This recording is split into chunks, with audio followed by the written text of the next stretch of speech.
Nous sommes à Sainte-Pazanne. Dans cet atelier, des passionnés construisent la réplique d'un aéroplane datant des années 20. Il était piloté par Alexis Manerol, qui est un héros des débuts de l'aviation. Il est né à Frosset, à 2 pas d'ici, et cet aviateur est un peu tombé dans l'oubli. Alors là, on met les câbles de direction. Hop. C'est une aventure qui a commencé il y a moins de 3 ans. On s'était rendu compte qu'on approchait du centenaire de la disparition de Manerol. Et c'est là que j'ai eu cette idée de proposer aux copains, si on faisait la réplique de son avion. On va mettre le réservoir à ce niveau-là, plaqué contre le pare-brise.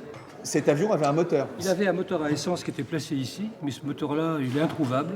C'était un 4 cylindres en ligne, qui était très particulier parce qu'il était refroidi par le dessus. Alors c'est ça la difficulté avec cet avion, c'est de retrouver les pièces On d'origine. on n'a rien trouvé parce qu'on a fait les pièces en 3D là-dessus.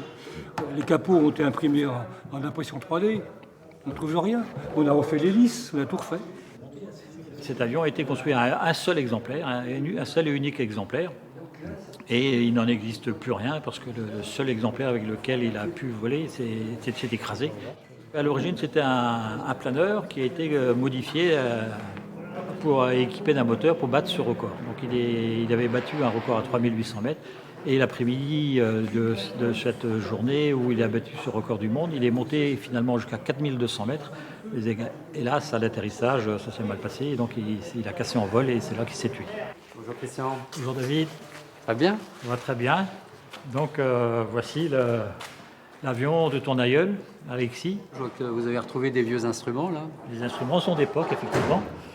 Les magnétos Les magnétos. qui sont là. En fait, Alexis était l'oncle de mon grand-père maternel.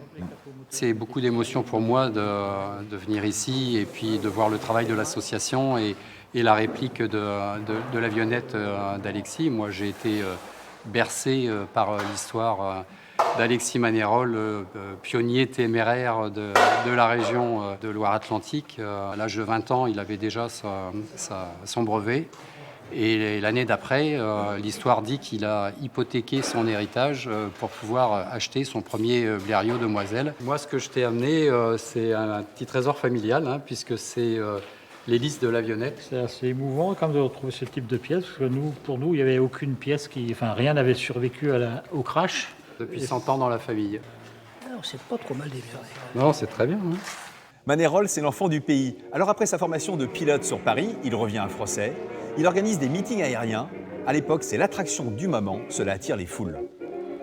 Dans les années 20, c'est une gloire locale, ça ne fait aucun doute, puisque c'est lui qui a fait découvrir l'aéronautique à énormément de personnes.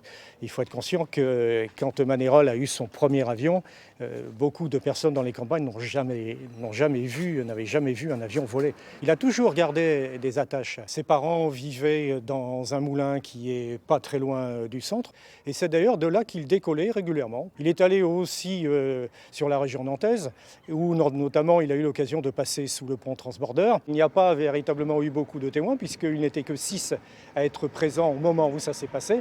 Donc les cartes postales qui montrent le passage de Manerol sous le pont Transborder, c'est un photomontage. Manerol avait une renommée nationale et aussi internationale avec les records mondiaux qu'il avait obtenus. Il a eu droit à des obsèques nationales. Il est arrivé à Frosset où des milliers de personnes étaient présentes pour l'accompagner jusqu'à sa dernière demeure. Alexis Manerol a été fauché il y a tout juste un siècle. La reconstitution de cette avionnette par cette équipe permet aujourd'hui de lui rendre hommage.